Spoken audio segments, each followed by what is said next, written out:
Seorang remaja India Amerika yang berjuang dengan identitas budayanya berselisih dengan mantan sahabatnya dan, dalam prosesnya, tanpa disadari melepaskan entitas iblis yang tumbuh lebih kuat dengan memakan kesepiannya. Tulisan ini ditulis selama pemogokan WGA dan SAG-AFTRA tahun 2023. Tanpa kerja keras para penulis dan aktor yang sedang mogok kerja, It Lives Inside tidak akan ada. Rekan penulis, sutradara Bishal Dutta dan penulis skenario Ashish Mehta tentu saja pantas mendapat pujian karena mencoba mengambil cerita horor konvensional dan mengubahnya menjadi warisan dan budaya India dengan It Lives Inside.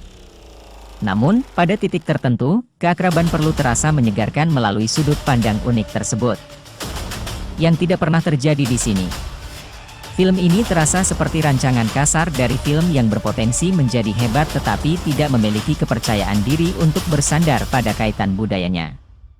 Sebaliknya, film ini dipenuhi dengan ketakutan akan lompatan yang malas dan rangkaian mimpi buruk bahaya palsu yang tidak berbobot seperti film horor arus utama Amerika modern. Yang lebih buruk lagi adalah peringkat PG-13, yang berarti bahwa konsep pembunuhan yang cerdas, seperti pencekikan dengan rantai ayunan, pun terhambat. Kurangnya darah dan isi perut memang mengecewakan, namun sama sekali tidak melumpuhkan. It Lives Inside memperkenalkan dua gadis sekolah menengah India Amerika yang pernah menjadi teman masa kecil. Samida, diperankan oleh Megan Suri, telah kehilangan kontak dengan budaya India dan pendidikan Hindu, memilih untuk berbicara bahasa Inggris daripada bahasa Hindi di sekitar ibunya yang tidak setuju, diperankan oleh Neuru Bajwa, tidak tertarik membantu mempersiapkan salah satu puja rutin mereka, pertemuan ibadah, dan berbohong kepada, sebagian besar berkulit putih, siswa dan seorang guru, diperankan oleh Betty Gabriel, pernah berhubungan dekat dengan Tamira, diperankan oleh Mohana Krishnan, gadis India lainnya di sekolah yang telah bertransisi menjadi canggung, gugup setelah tragedi bunuh diri yang melibatkan keluarga India lainnya di wilayah tersebut. Menurut pengakuannya, Sam, yang dia lebih suka dipanggil, cocok dengan westernisasinya, memisahkan diri dari Tamira bukan hanya karena dia menjadi sangat aneh tetapi juga karena keinginan untuk menjadi lebih populer. Mengorbankan warisan dan budaya seseorang untuk berasimilasi dengan teman-teman kulit putih demi pengaruh adalah pilihan yang buruk, walaupun ada seorang anak laki-laki yang benar-benar tertarik padanya, dan latar belakangnya, tetapi It Lives Inside juga menunjukkan bahwa, ketika salah satu anggota komunitas melakukan kesalahan atau menjadi aneh, seluruh kelompok menjadi sasaran ejekan oleh pergaulan, sehingga memperkuat keputusan Sam untuk menjauhkan diri dari mantan sahabatnya. Yang mengherankan, para pembuat film akhirnya tidak melakukan apapun terhadap pengamatan yang menyedihkan ini, dari mana kengerian sebenarnya berasal dan jauh lebih menakutkan daripada setan yang tampak seperti reptil.